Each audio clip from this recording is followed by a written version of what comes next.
dans ton récit, la narratrice, Corinne, Oui, elle s'appelle Corinne, c'est plus simple. On va l'appeler Corinne, voilà, c'est plus on ne simple. sait plus si Ah, les si, pistes entre l'auteur et où en sont les liens entre le narrateur et l'auteur. Mais donc elle part à la rencontre d'une expérience esthétique, une autre, on peut dire, et cette fois effectivement à Lightning Field.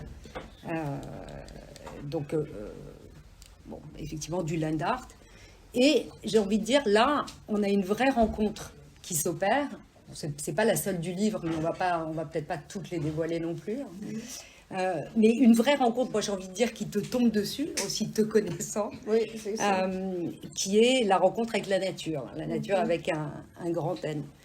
Et en lisant cette expérience et ton rapport à cette nature qui se développe, on a vraiment cette impression que l'expérience de la nature se substitue ou devient l'expérience esthétique que tu recherches en général avec l'art. Voilà. Et d'ailleurs, tu dis, j'avais noté un passage où tu dis « La beauté est décourageante, elle nous assaille de partout. Une substance plutôt qu'un paysage, une substance dans laquelle nous sommes incorporés. » À propos Oui, ben oui. de cette œuvre de Lightning Field. Oui, c'est pas mal dit. C'est pas mal dit. C'est pas mal dit. Oui, non, c'est vrai que c'était un choc esthétique d'être surtout face à, effectivement, on peut dire la nature en général qui se place naturellement, je pourrais dire, sur le même plan que les plus grandes œuvres d'art. Donc Corinne se retrouve à subir un véritable choc esthétique face au désert et à la montagne.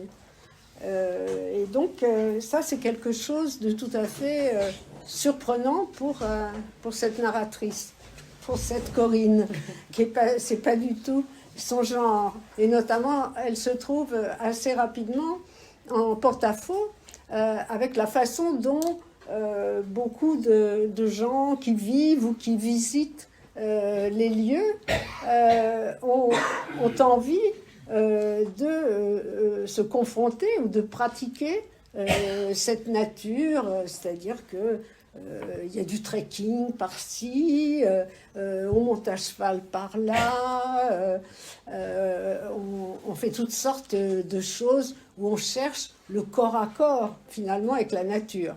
Or, bien évidemment, c'est pas du tout ce que recherche Corinne. Corinne, elle préfère se tenir à distance parce que peut-être que justement la distance, c'est une des dimensions de la relation esthétique, c'est-à-dire d'arriver à régler la distance qu'on va établir avec l'objet ou avec l'expérience de l'art.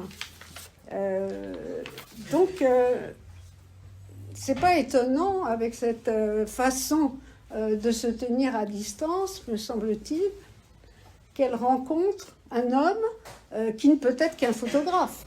Parce que le photographe, finalement, lui aussi, il est confronté à la nature, un petit peu débordé aussi, parce que c'est une présence très, très forte, très puissante, et il va s'interroger sur la façon de photographier, de trouver la bonne distance, donc de trouver le cadre, finalement, de cadrer. Et bien évidemment, ça pose toutes sortes de questions, et même des questions ultimes du genre, mais est-ce que tout ça, est-ce que photographier la nature dans ce contexte-là a un sens? C'est pas évident du tout, c'est un vrai débat qui perce un petit peu dans le livre entre les protagonistes aussi, je crois.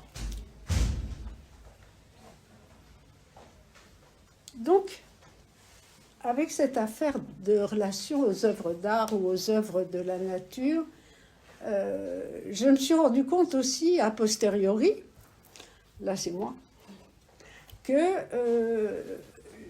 la grande césure que j'ai établie, qui a lieu d'être, entre le livre 1, lorsque Claude était Hélène, et le livre 2, où Claude est Claude et m'accompagne dans ma recherche, finalement, ça ne forme qu'un seul et même livre. Je le pense, alors que je ne le pensais pas.